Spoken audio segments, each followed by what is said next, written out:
honestly don't care who Time awards Man of the Year. Pope Leo the 14th has hands down won it, in my opinion. No competition. This man has managed to display that the Catholic Church, the Catholic Pope, is not a political figure. We are not called to ascribe to a political sect of the United States of America. The world does not revolve around our policies. And I just think it's incredible that in all of the discourse that has surrounded him and his stances of where he is, that the shining light factor of it all is he is not a political figure. He is the leader of the church.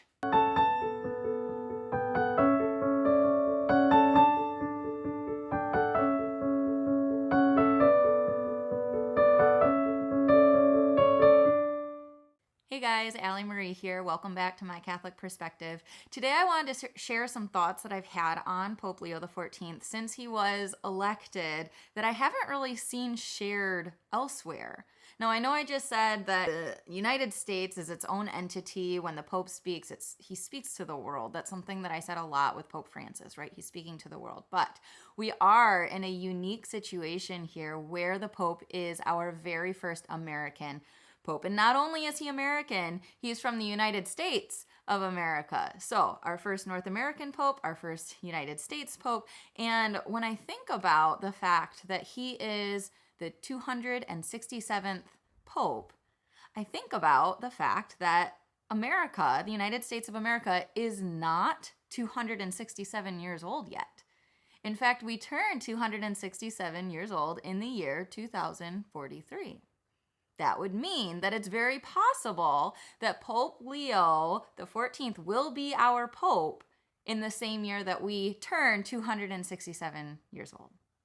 Now, I don't know why he is our first American Pope, other than the fact that, the Catholic Church has wanted to maintain an East-based leadership. In fact, Pope Pius VI was the Pope when the United States of America decided to claim independence. When we became a republic in 1776, Pope Pius VI, who is an Italian-born Pope, was the Pope.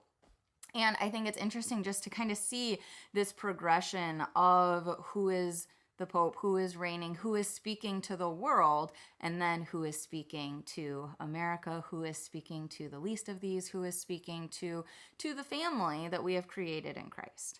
Right now, we have a fairly significant ordeal going on, specifically in California with ICE, the immigration control and everything else. I don't know that Pope Leo would stand behind it. I do think that immigration policies in the United States have been very lax. It's been very permissive, and I think we're seeing a very big pendulum swing to the authoritarian regime of if you came here illegally, you are not a law-abiding citizen because first off, you're not a citizen, but you've also broken the law. So even if somebody has been behaving as a law-abiding citizen, they are being treated as a criminal because in the eyes of this administration, anyone who has crossed the border illegally is in fact they're breaking the law. So they're not wrong in that a law has been broken. And I think that when deportation conversations began, there was a discussion of pursuing those who were not acting as law-abiding citizens, right? When somebody says they're a law-abiding citizen, they're saying they're acting as one, right? They're contributing, they're working their jobs, they're going home at night, they're feeding their family, they're, trying to do everything that they can to behave as a normal United States citizen would behave. We have those outliers. We have the people who are bringing drugs into the country. We have the people who are raping and murdering innocent lives. We have the people who are the smugglers, the people who are trying to take advantage of the system. But that's not all of them. That's not why everybody tries to come to America, right? That's not why people try to come to the United States. I think in my dialogue, even here, I'm struggling to differentiate the United States from America, right? Because Mexicans are Americans. They're North Americans, at least, right? But for some reason, the United States has claimed this word American when, no, we have North America, South America. Like, why aren't they all considered Americans as well when that's our continent that we live on, right? The United States of America, that's a subsidy of North America. So it is intriguing to me, right? In all of this dialogue where we're like, oh, we have our first American Pope, it's good and wonderful. And also it's like, you have to differentiate. It's like, oh, it's our first North American Pope. And anyway, that's kind of a little bit of a tangent. But when we talk about what ICE is doing right now, I think about when Pope Leo actually denounced J.D. Vance when he tried saying that we should rank our love.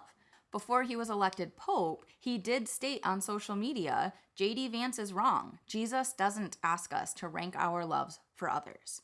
Which is when J.D. Vance had attempted to say we're supposed to love our family first and then our neighbor and then these people, right? And I did not agree with that sentiment either. I think that we have to love them more consistently because we encounter them regularly, right? It's harder to love those people even. It's, growing up, I was always taught that it's easier to get mad at the people that you live with because there's a firmer guarantee that they're not going to leave. It's easier to actually love those that are at the grocery store, right? It would be easier for me to call somebody that I barely know and don't see on a daily basis by a preferred pronoun or a preferred name. But if my brother were to come to me and say, hey, I want to change my name and I'm going to go by opposite pronouns and all this stuff and I want you to abide by that, that would be more difficult for me because there's a different level of something there that would want to help them figure out like what's actually going on. Like there's something there that's incongruent or like, right, wanting to understand them on a deeper level. Whereas you do have more of a superficial relationship with those that you encounter less, right? Because you don't know them as well. You haven't had the same experiences, like, right, your lives are on different tracks. You're going to different places, all those types of things. You've been totally different, right?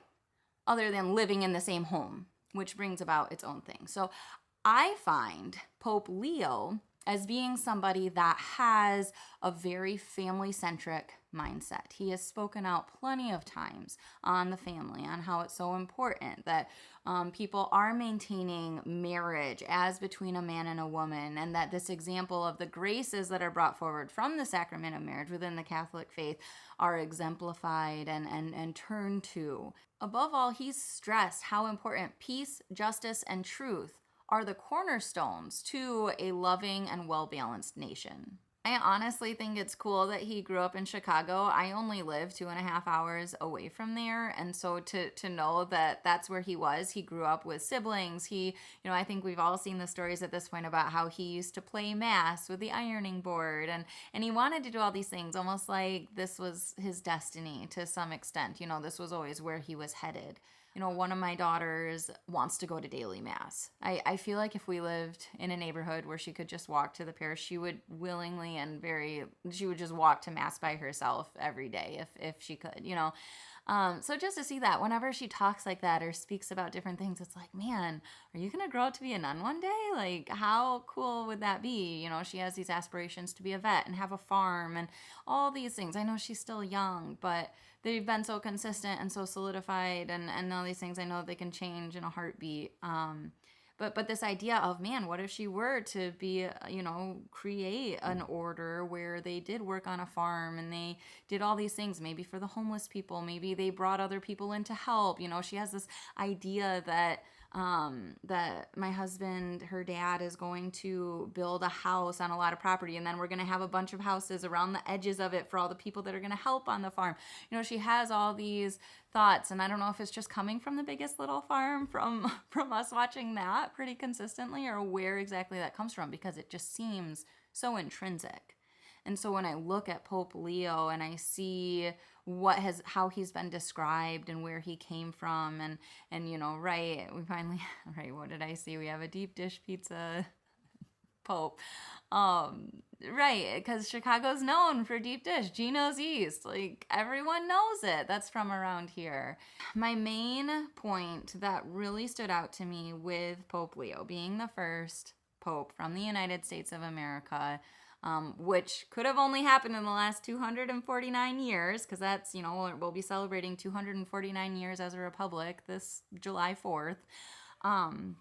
We have this this Pope, that is our 267th Pope, like, will something significant happen in year 2043 when the United States reaches 267 years of being a republic? Will the United States make it to year 2043? Right? Are we going to have secessions? Are certain states going to leave and become their own countries? There's been talk of it for so long.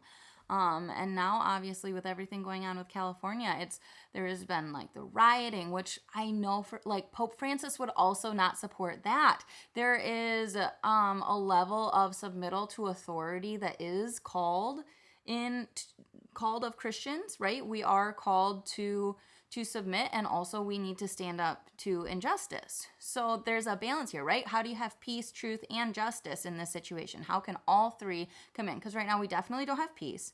We definitely don't have justice. I would not say that separating children from their parents, or, handcuffing someone as they're working at their sub shop that they started from scratch or whatever, like there's not justice. It's not a fullness of justice. And right, so peace, justice, and truth. What is the truth? And I think in this there are a lot of avenues of truth that exist. And one of those is, well, two of them are. One is that, our immigration system is broken. But the other part of the truth of it all is that it's been permissive, right? There have been people crossing the border just like full on illegally, not even trying to go through the court system, because there are stories, plenty of stories of people who are here illegally, that they have tried going through the courts and their papers have been in process for years and all of these different things, and that they've ultimately abandoned any attempt at becoming actual citizens. So what is the best course of action right now as we correct these things is so hard, because I know that there has been a call for people to voluntarily leave, right? Do a voluntary deportation. I think that they've offered to pay for the plane tickets and all of those types of things. So even if there is injustice going on, how do you respond in a way that can maintain peace and maintain respect and maintain justice, while still, right, like upholding the dignity of every single human being? You can try to say it's black and white, but it's a very complex issue. There's a deep desire for people to be here, people who aren't necessarily facing a genocide in their home country. There's just an overwhelming desire to be able to pursue the American dream, which is life, liberty, and the pursuit of happiness, which honestly isn't far from those three missionary pillars of the Catholic Church of peace, justice, and truth. I mean, I don't know. I think that that's why with that 267th year, with him being the 267th Pope, the first Pope from the United States of America, I just wonder if there will be a correlation, if it is somehow prophetic in nature, if it is somehow that it's being drawn into the West, that the authority figure of the church, who is upholding things such as the traditional Latin Mass, who is encouraging that form, who is deeply rooted in church tradition, to stand there, but then also reject some of these, more modern ideals and say, hey, we are still, the foundation of family life is rooted on man and woman, a man and a woman coming together, which is just truth. It's just simple. It's not anything that's mind-blowing. It's held very consistent. And so it's just nice to have a pope that's willing to speak clearly and concisely. I just think it's amazing that he might be able to witness in such a unique way to our country. I think that that's why I'm just like, this is man of the year. This is the guy. There's just no way that it could be anyone else. And he's actually only 1 month older than my mom. He's going to be 70 in September. When I think about that too, I don't think that there's any doubt. He would be 88 years old in year 2043. And there was an athletic director who said that he came in. I don't know if he's still doing it, but he used to come in. He would work out every day and he would wear just regular clothes. The guy had no idea he was a cardinal. And then next thing he knows, he's the Pope. He sees his picture up there. He's like, hey, wait a second, that's Robert up there. Like, what is he doing? This idea that he's obviously maintaining physical fitness at 69. His track record would show that he could very easily still be alive in year 2043. Will Jesus return that year? Like what sort of, we know that numbers are significant in the faith. Will year 2043, will that be the demise of the United States? Will that be the year that everything just crumbles? Or maybe it'll just be another year. Maybe it means nothing. Who knows? But I don't know. The thought is there and the numbers are there. And so I wanted to share that because I feel like, I don't know, maybe it could be something, but either way, thanks for tuning in today. I hope you enjoyed my new camera and microphone. I have been waiting and praying and thinking about it, and we finally made the plunge into doing a little bit more editing. I'm going to focus a little bit more on creating like quality content, more educational content, talking a little bit more about current events and things like that, which I do pay attention to, a bit. I'm not crazy into it, but I am aware of some of the things that are going on. So if there are certain things that you're wanting me to speak on, to offer a Catholic perspective on, I'm happy to do that. Just leave a comment below with the stuff, with a link or something, or send me an email. But yeah, I'm always open to conversation and dialogue, and I don't know. We'll just see. But I'm happy to be here and glad that you're here too. So may God bless you. I look forward to talking to you again soon. Bye.